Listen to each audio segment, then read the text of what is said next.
There's people who I see in the space who are doing well that I've met in person that really don't do as well as you think they do. Just to kind of give you full transparency, like people in the space who want to work with me and can't afford $10K a month, I now know that you're broke. This is Right About Now with Ryan Alford, a Radcast Network production. We are the #1 business show on the planet with over 1 million downloads a month. Taking the BS out of business for over 6 years and over 400 episodes. You ready to start snapping necks and cashing checks? Turn it up. It starts right about now. Hey guys, what's up? It's Right About Now. I'm Ryan Alford, your host. Same show, different name. We're still radical. That's the way we do it. And look, what's more radical than a young guy getting after it, making a name for himself, talking with Jason Wojo. What's up, Jason? What's up, man? How you doing? Thanks for having me. Hey, man. Owner of Wojo Media. Scale your ads events. Did I get that right? Yeah. There we go. It looks like you're scaling, man.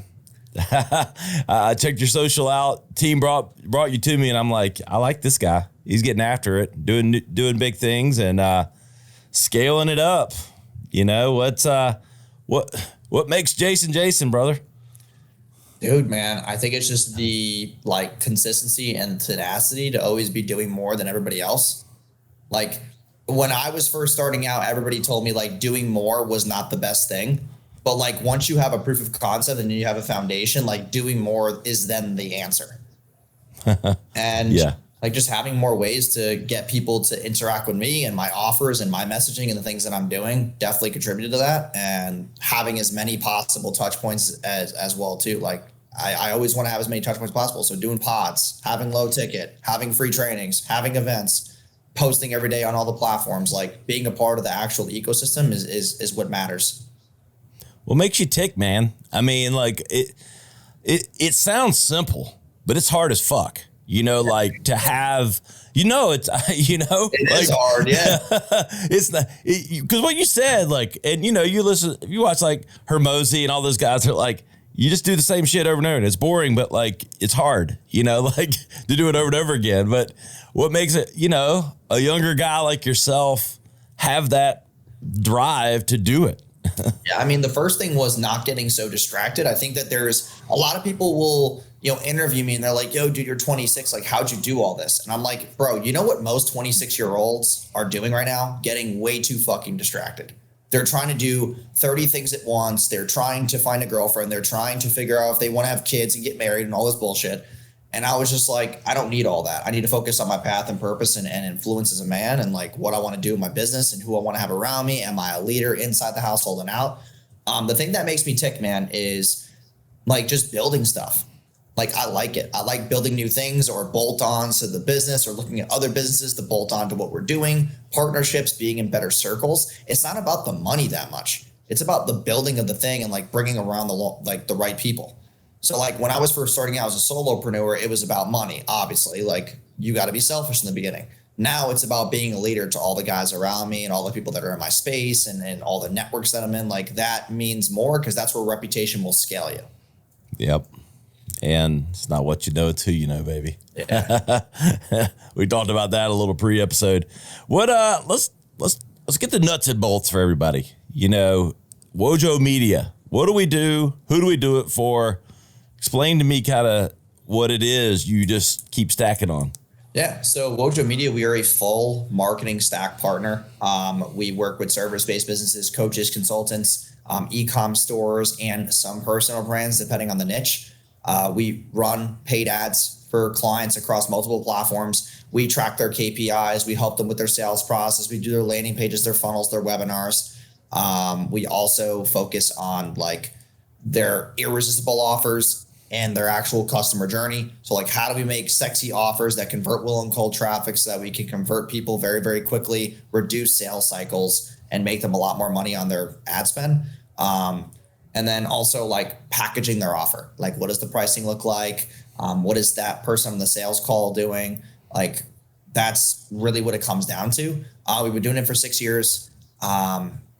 I mean, like I said, we've worked in 90 plus niches and verticals. There's some niches that we don't work with because we don't have proven concepts in them and proven systems.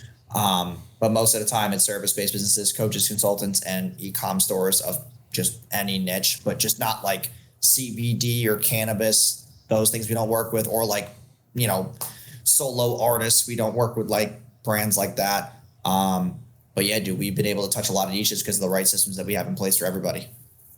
Well, you know, you see a lot of this with performance marketing the last 10 years, you know, blowing up. And I've been admittedly, some of it drives me crazy as a guy that likes to build for the long term, you know, both myself, my brand, and brands I've worked with. But at the end of the day, you got to make sales. And so don't hate the player, don't hate or the game. It's just the way the world works, baby. You know, so, but talk to me, like, with all the noise and all the stuff that's out there, people seemingly being performance marketing experts, what is it that ultimately makes something sell? It's two things. So one is the offer and the messaging behind it. So like, how big of a problem does your offer solve? How fast does it solve it? And what's going to happen to the avatar if they don't get that result? So having kind of a safety net. The second side is all curiosity. And that comes down to good copy, good messaging, good infatuations, good storytelling. Like those two things alone is actually what makes something sell. Because when you talk about performance marketing, we also call it direct response. Direct response is literally in short form, how do we sell stuff really fast so that our sales cycle is really short and we're able to scale predictably because of rising ad costs? And that's really what it comes down to. Like years ago, it was easier to sell stuff online. Now it's a lot harder, and people don't want to spend the money on marketing or data to leverage and collect so that they can make better data-driven decisions. They're just so focused on making money day one, and that's why most business owners don't succeed with paid ads. Like, and also they want to blame the ads and not their business. Like, just because you have a business and you're running paid ads doesn't mean that every single lead you get is ready to buy. Or just because you spoke to 10 people this week doesn't mean that every single lead is going to have a follow-up call next week and close. Like there is drop off, there is drop in conversion, there is, you know, lack of like personality on the phone, there's lack of sales process, there's lack of follow-up, there's lack of product knowledge, there's lack of product market fit. So it's like the thing that I've seen with paid traffic, man, is the thing that sells is curiosity and then having the right copy and messaging to have a good irresistible offer. Because those two things will make the rest of the actual sales cycle a lot easier. Then you're just plugging little holes here and there. Yeah. How do you make a determination? I guess you've done it long enough. You've got 6 years on the belt. You've worked a lot of niches. I'm sure you have people come to you that like think they have something, but maybe they don't have something. Yeah. I mean, the thing is with people who think that, it's because they're just excited around the idea of making money. They're not excited about the actual idea of having a good offer that actually has longevity and can withstand market trends and like economic changes. So the thing that I look at is people like really think that because their idea is their idea that it's going to make money. But what people are selling that's making their offer suck is they're selling two things. They're selling work because people don't want to do work, or they're selling behavioral change. They're trying to change the way that people think about human nature, which makes the offer harder for people to grasp and buy. And their attention span is already lower than it's ever been in the entire planet. So like to get people to stay on the screen and watch what you're saying, you're trying to sell too much work and it just doesn't work. Like it's this interesting paradigm shift where years ago you could sell work because people were willing in the newness of direct response to do a little bit of work to find the concept. Now people just want fill in the blank, copy and paste, done for you, ready to sell. Like that's it, drag and drop. They like words like that. And that's where the niche has moved. And it's not because of rising ad costs or more competition. You know what's crazy about this is that the world didn't change because of that. The marketing world changed because mental health is at an all-time like low. Like, dude, people just want shit fast. They don't want to do any work. They want to play victim. Like all those things feed it into marketing terminology and direct response. Yeah. How much research is involved? Like now, are you just using your own case studies to help inform you? But like, or do you actually have to do research when you're sort of building up an offer and a framework? When I build up an offer, I do a little bit of research on maybe what other people are running in the space. why my offer needs to be different, what I don't like about certain people's offers, what I can reverse engineer from somebody else that maybe I don't want to push or I don't want to say. Also, you want to look for unique mechanisms. So what I mean by that is people will say, hey, I fix your credit, right? And that's not a unique mechanism. But instead, if I said, hey, discover these 3 like little known documents in the tax code that will allow you to, increase your score by 110 points in 45 days, regardless of collections, repos, bad inquiries, right? That is a unique mechanism with good copy. But people out there will just say, hey, I'm a life coach. Hey, I'm this. Like, no one cares. So the other side of the coin is like, you have to actually be like compliant. I see this a lot in the niche, man, with like research and people trying to swipe guarantees and people trying to swipe terminology. Like, you actually have to be able to fulfill the thing you're selling. Don't just sell shit online because you want to make a quick dime. Like, you actually have to sell something that's fulfillable that doesn't get the FTC running after you. So like, that's the thing I'm seeing a lot too. But yeah, dude, of course, a lot of research. I look at what I'm willing to say, what I'm not able to fulfill, what I am willing to fulfill, what I can fulfill. Like, when you start scaling and growing and really hitting that 8-figure to 9-figure mark, you have to have a trustworthy offer. You can't just sell shit. You're going to get caught before then. Yeah. I guess what I meant, and that's a great answer. I was deeper than I even intended. Which is good. Talking with Jason Wojo, owner of Wojo Media. Jason, what I meant, like, because I've dabbled in this space. It's not my space, but like dabbled. And every time I talk to someone, well, you need to go ask your audience what they need. Like that kind of research. Like that you have to, tap into your audience to know how to frame your offer. And I was always like, yeah, but Steve Jobs didn't ask people if they wanted an iPhone. He just knew instinctively that if he simplified the smartphone and made the user interface amazing, that it would take off. Sometimes you have to fit the market for what their need is before you ask them. I'm just curious your kind of interplay on that thought. Yeah, I mean, the thing that's different about the iPhone is that at the time, though, there was enough market to have innovation. Now the competition to have innovation, you got to release something really insane to get people's attention. Yep. So it's like, it's a lot more difficult now. Back then, dude, yeah, there were tape recorders and small iPods. Like, for you to go to the next level was a lot easier and more clear, but now it's a lot harder. So, yeah. But do you like people asking their audience for how to frame, what they need or want? Yeah, I mean, I believe in that because if you, like, let's say you go on your Instagram story. Like, I do this with a lot of my offers. I go on Instagram and I run a poll and I'm like, hey, what would you guys rather want? And I give them 4 options and I take that and I run that to the market. I do look at my audience for those answers, but another place that I actually go for offers is Reddit. If you go on Reddit and type in a forum and like a big question about ads or a big question about podcasts, those people in the forums raging about something or asking a lot of those questions, those are actually good ideas for offers. So I go to Reddit for a lot of my research. Yeah, that's interesting. It's a good point because Reddit shows up like a lot in my Google searches. If you notice, if anybody's paying attention, it shows up for certain things. So you'll go on there and you have to, and I'm sure you've got experience this. You have to sort of filter the, I don't know, what I call the jilted Redditors that, like you said, the ones that are blaming, their whole lives on everyone else and everything else. It's like, you got to kind of weed through that to find like the real problem solution, right? Yeah, of course. Yeah. What's your feeling like, okay, Joe Smith comes to you, a lot of credibility, good offer versus Grant Cardone, who was one of my guests several times on the show. I know instinctively, and I think even our audience, it's a very affluent audience, knows that, if you're known, it certainly helps. So yeah. I think we can check that box to a degree, but is Joe Smith just as able to do this as Grant Cardone? So that's a great question. First off, brand will win over a good offer when it's been built through multiple cycles and you have a good brand and a good reputation. Like Grant Cardone will win that conversation every time.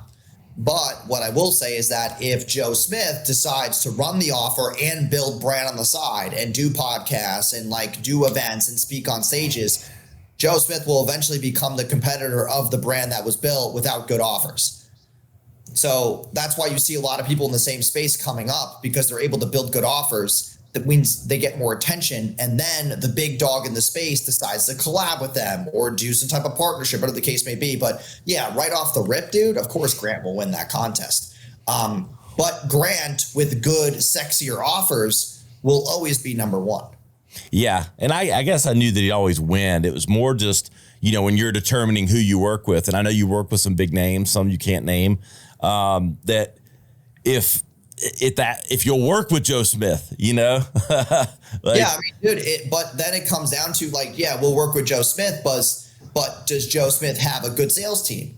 Does he know how to take calls? Is he open to having a changed CRM and a sales process? Like, what does that look like? Because if we just work with him because he's a good offer, yeah, that's cool. But if he doesn't have the right mindset behind running ads and getting paid traffic and getting more leads and book calls and kind of formulating human behavior, then it's hard for Joe Smith to make money anyway. Like, dude, I see this all the time. We have people come to our events and they have great offers, but they still don't believe that they can make money because they have bad money beliefs. Even if we say to them, hey, listen, your offer's so good, like, work with us. Like, this is going to blow up if you're willing to really go all in on this. But I got a wife and I just don't have a crazy amount of funds right now, or some stupid excuse. We can't change the way he believes about money, or we can't change the way that he believes about spending it. So it's there's a lot of dead entrepreneurs who lost their sauce because they just didn't want to go all in on a really good offer. And I've seen it happen so many times, dude. It's so bad. Yeah, I've seen that. I mean, you see it even with companies where, they have it, but I don't know, just this limiting belief and, scared to do exactly what it takes to kind of go to the next level. And it's not easy. That's why, entrepreneurship, it's gotten sexy and it gets all this stuff, but you gotta be able to have some risk tolerance, right? Yeah, for sure. Dude, I had someone at an event once. She worked with Les Brown and she was running an offer about getting your book ranked on the first page of Amazon. And I was like, this is a great fucking offer. Why are you not running ads? She's like, I'm just I got 2 kids. I just don't think I could take that much on right now. Whatever the load is I'm taking on right now is perfect for me and my lifestyle. And I'm like, dude, that is just that's an offer that could go to $250K, $500K a month easily.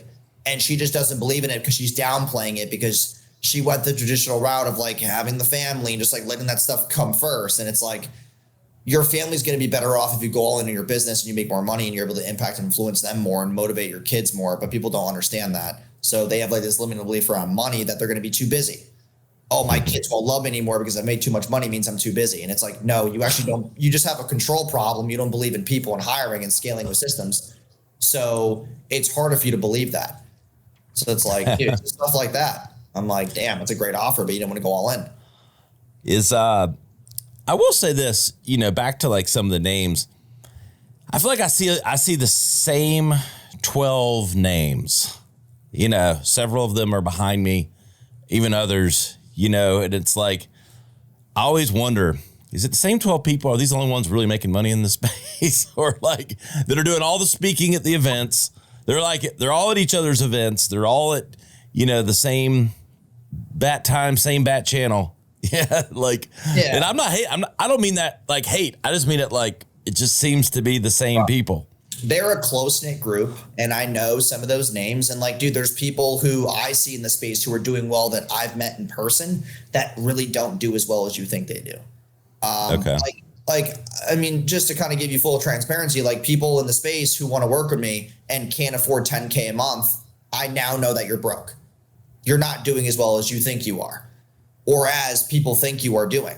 So it's dude, I've been to many of these events and I've talked to some of these guys and they want to work with me and I throw a number out there and they're like, whoa, too much. And I'm like, nope, you're not making as much money as you think you can, or that other people think you are.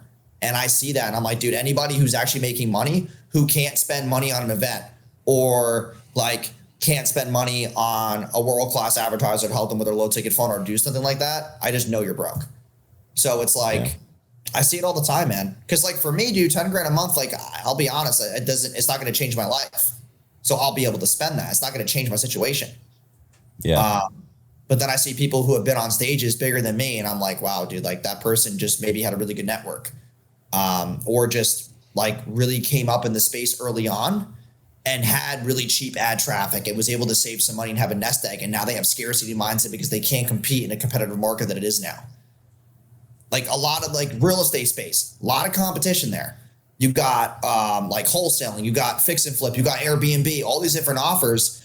Like it's a lot of competition. The ad space, not a lot of competition because everybody and their mom can be an ad agency, but only a couple ad agencies can actually spend a lot of money on paid traffic to get clients and keep them and have good acquisition. So like, I don't know, man. It just all comes down to like, if you're in the right circles and you make the right decisions and you do good by people and you actually have a good product or service and you package it well. If you don't, then like, that's why you're struggling and you can't spend money on certain things or be in the right circles anymore. Yep. Talk to me about what's your approach is obviously, you know, and we talked about this, you know, brand versus performance, brand versus direct response. And you hit on it, but I can see it, especially once you hit my radar and, you know, doing the research for the show and stuff like that. You're out there, man. I mean, so you're playing both sides of that coin. Yeah. So talk to me about, you know, your approach there. Yeah. So my biggest approach with that is I go really performs direct response. Okay. And it's not against direct response. Like, dude, we're not saying things that are swaying people or manipulative. We're selling things that are valuable if you use them. And I'm really good at copy and messaging and offers. So I'm going to use that to my advantage because I've been a marketer for years and I know how to write good copy. And I would say I'm one of the best in the world at it. But you make money through performance marketing, which allows you to then have cash flow to then solve brand. So you can make a ton of money performance-based, but it's going to come down at some point because the market is going to switch or someone else is going to be going further than you or someone's going to spend more than you. So you use performance marketing, getting people into your offer and your ecosystem to then solve brand. So let me condense this down. You're running a low ticket offer, you're getting people on high ticket, you're growing and scaling. At some point, you're going to hit a plateau. But if you're getting to the plateau, you've saved money. You have this amount of cash on the side that you can now use to deploy to fix brands. So what do I mean by brand? Hiring A+ players, getting on podcasts, running events, becoming a part of masterminds, like getting your own book out there. That's what brand is, but you use the cash flow from direct response to then funnel it there. And now that you have a good brand, you have A+ leaders in your business, you have good systems, you have a book, you have all these things, you now use those things to make the front end better. Like that's all I'm doing. And that's honestly my opinion on it. Like it's okay to run performance marketing. It's cool, but it's not the end all be all. And it will eventually fall if you don't have the right brand on the side. Yeah. What do you think what is the Jason Wojo brand? So like, when you think of yourself, what's your brand? I mean, dude, I'm a controversial dude. I have a lot of videos out there that some people like, some people don't like. But my big belief is that I am a leading advertiser who has a combination of brand and controversy that pulls in business owners, and I'm very magnetizing. But dude, at the end of the day, I'm the best in the game when it comes to offers and ads and growing people's businesses and finding loopholes and finding the holes in your business and plugging them. Like I know the shit that other people don't know. And people who are bigger are starting to realize that I'm the guy who actually knows what the hell he's talking about. And they're starting to work with me because they've tried all these other clowns and it's not working. And then they're like, dude, this is the thing too with the whole ad space. Like when I talk about what my brand is, I sell ads on the front end. But dude, it's more than ads. Like I go into all these guys' businesses, your sales team's trash. Your upsells and downsells are trash. Your front end offer could be a lot sexier.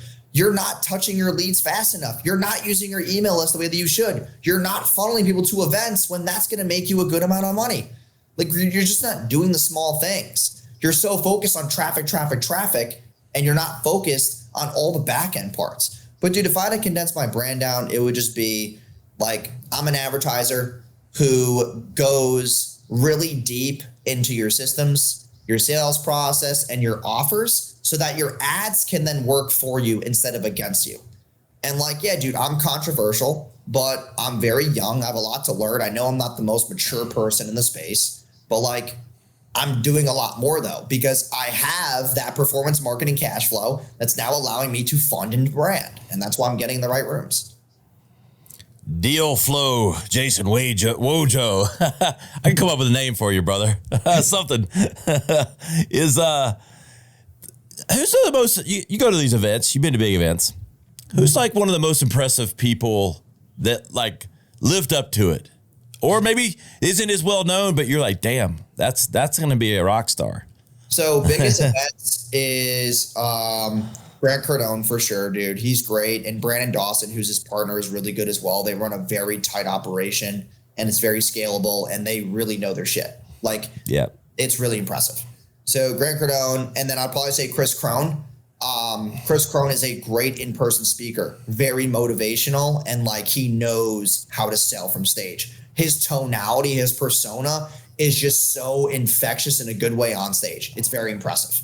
And then third, I would have to say, that's tough, man. I would have to say a mix between Marshall Silver and Ryan Pineda. Those two are like neck to neck as far as having good events and being good on stage. But Marshall Silver is very good at tapping into like the brain and the triggers and the emotional infatuations that gets people emotionally grabbed into an event.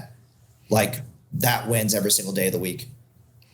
When you hear people, talk about events and, you go to events, for people listening, they're like, I've never really been an event person, never really gone to events. What's your perspective on actually attending events and what you get from them and what you don't get from them?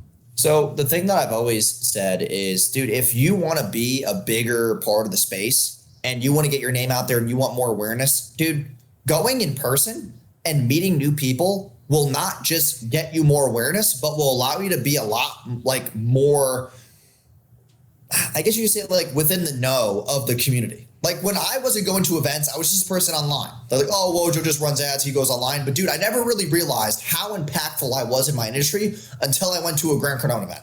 And until I went to the ClickFunnels event. Dude, I did not realize. Going online for 4 to 5 years, running ads, being this direct response marketer, I went to the Grant Cardone event. And dude, I didn't realize that, like, no joke to you, I was the only person in that room who was getting swarmed. Like people were like, oh my God, I see your ads, I see your stuff. And I was like, holy crap, I didn't realize that all these people knew who I was. And like, it was crazy, dude. And then I went to the ClickFunnels one and that was insane. Dude, I got approached by every other third person knew who I was. And I was like, when you go to events, you build brand, you take pictures with people. But if you're not going to events at all right now and you're trying to get your brand off the ground, if you go into a room with 100 people and you shake 100 hands, 3 to 5 of those people are going to do business with you. And if you go to one event a week or one event a month, you'd be shocked at how far your business will go in the next 12 months.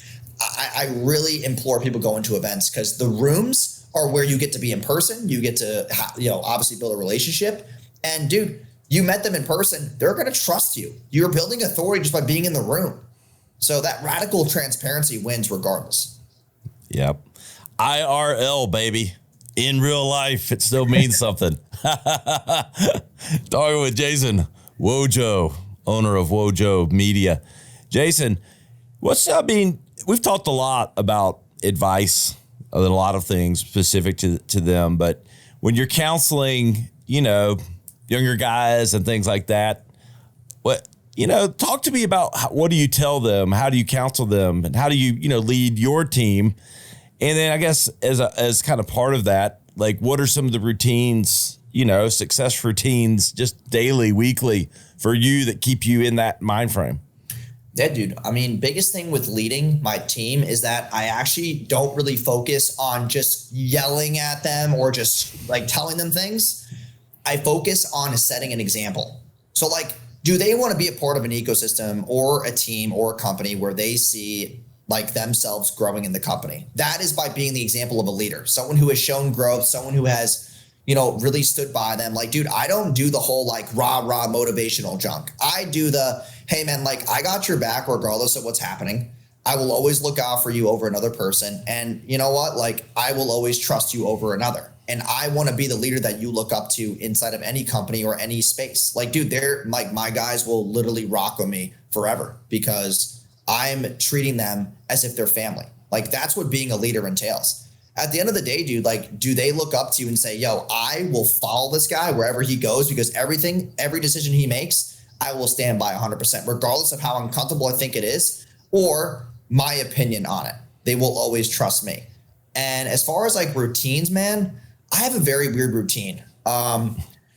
Like I wake up and I walk outside and like, it's not a flex, but like I have my cars out front and I always take a drive in the morning. I have to get in my McLaren and take a drive and go to Dunkin' Donuts and grab a nice coffee and like get behind the wheel and just get motivated for the day. Like that's always my morning routine. My guys always laugh at me. When I wake up in the morning, they're like, oh, he's going to Dunkin'. Like it's just a joke because every single morning, like every morning I go. And I usually take a drive, dude. People, like the one thing I always realized when I was working for my first mentor, Greg Barry, was you're going to get the best ideas when it is peace and silent. And people don't realize that. Like that's why people take morning walks or walks on the beach. Dude, I get the best ideas taking my morning drives where there's silence. There's not someone sitting next to me, bothering me with questions or like in my face. I'm like, dude, I'm able to drive, listen to a little bit of music and just think about the day and think about shit. Because that's where I get the best ideas. So that's really what the morning routine came from, is like, where can I during the day have the most peace and quiet? And it's locked in my car driving and doing what I want. Speaking of best ideas, I like that. Good transition. Like what's like your highest performing that you don't mind sharing, like headline ever, like, or one of them that might, either from its simplicity surprise people or maybe from its complexity, either one.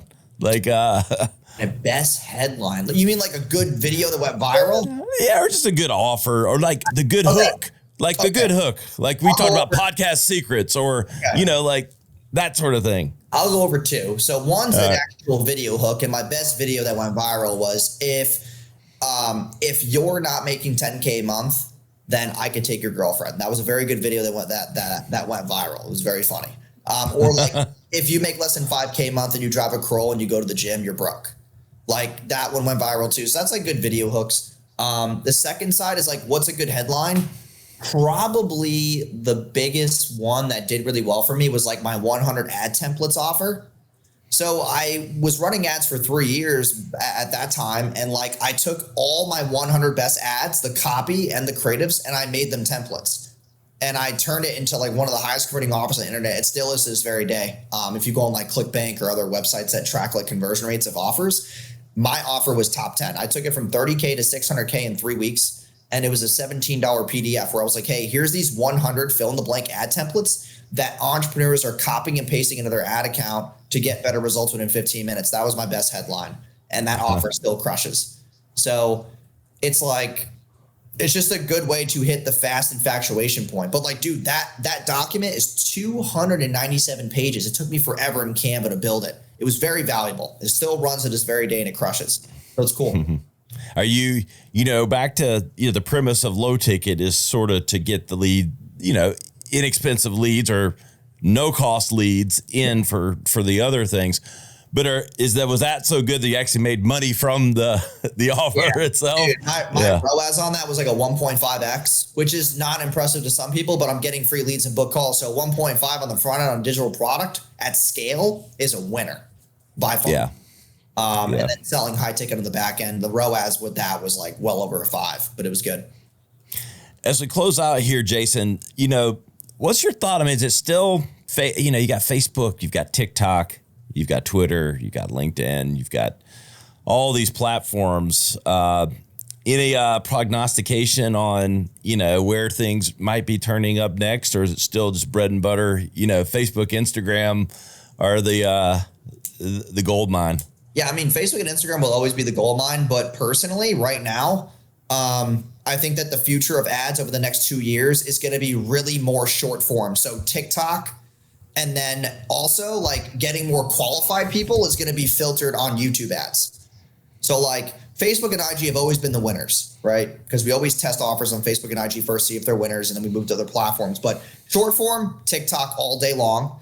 And then YouTube to get more high ticket people in your ecosystem. So like YouTube ads for a lot of high ticket offers. Now to really condense that down, the other thing that I'm going to see a lot of is UGC. So UGC is user generated content. So getting influencers and big people in the space to push your products for you. Whoever's willing to spend the most on the right celebrity or face is going to make more money than the other brand. So it's basically a competition for attention from using other people's faces. So we've always known like influencer marketing was great. But we didn't really spend the amount of money that people were charging now to do it because they're charging astronomical prices. But like, dude, if you do it correctly, you will win the space. And I think that's a huge shift for people who are running e-com brands, like low ticket e-com, high ticket e-com products. You need to have people that are pushing the stuff for you, and you have to leverage their names. Yeah. And it's just hard for them to grasp, spending $100,000 or, shit, it could be a lot more than that, but $1 million, dollars on a spokesperson. It's like, what is old is new again. 40 years ago, it was spokesperson, whether it was Michael Jordan or Joe Namath, now it's the same thing, because they've already built awareness and popularity and you're just leveraging it, right? Yeah. Jason, where can everybody keep up with everything you got going on and staying up to date with you? Yeah, they can go on Instagram at the Jason Wojo. If they want to apply to work with me, they can click the link in my bio. So at the Jason Wojo, they click the link in my bio. They can book a free demo call. Also, if you are in Jacksonville, Florida, Atlanta, Georgia, Austin, Texas, Dallas, Texas, or New York City, we're coming to a city near you for our Scale Your Ads events. So you can just go to scaleyouradsevents.com/the city, and you'll be able to get a free ticket as well to see me in person. Sweet. We'll have all that in the show notes. Hey, a lot of value, Jason. I appreciate it and admire what you're doing out there. Yeah, I appreciate you, bro. Thank you. Hey, guys, you know to find us, RyanIsRight.com. That's right, our new website for the show. Right about now. Jason was right today. We'll see you next time on Right About Now. To listen or watch full episodes of Right About Now on the web, go to RyanIsRight.com or follow at Ryan Alford on all social media platforms.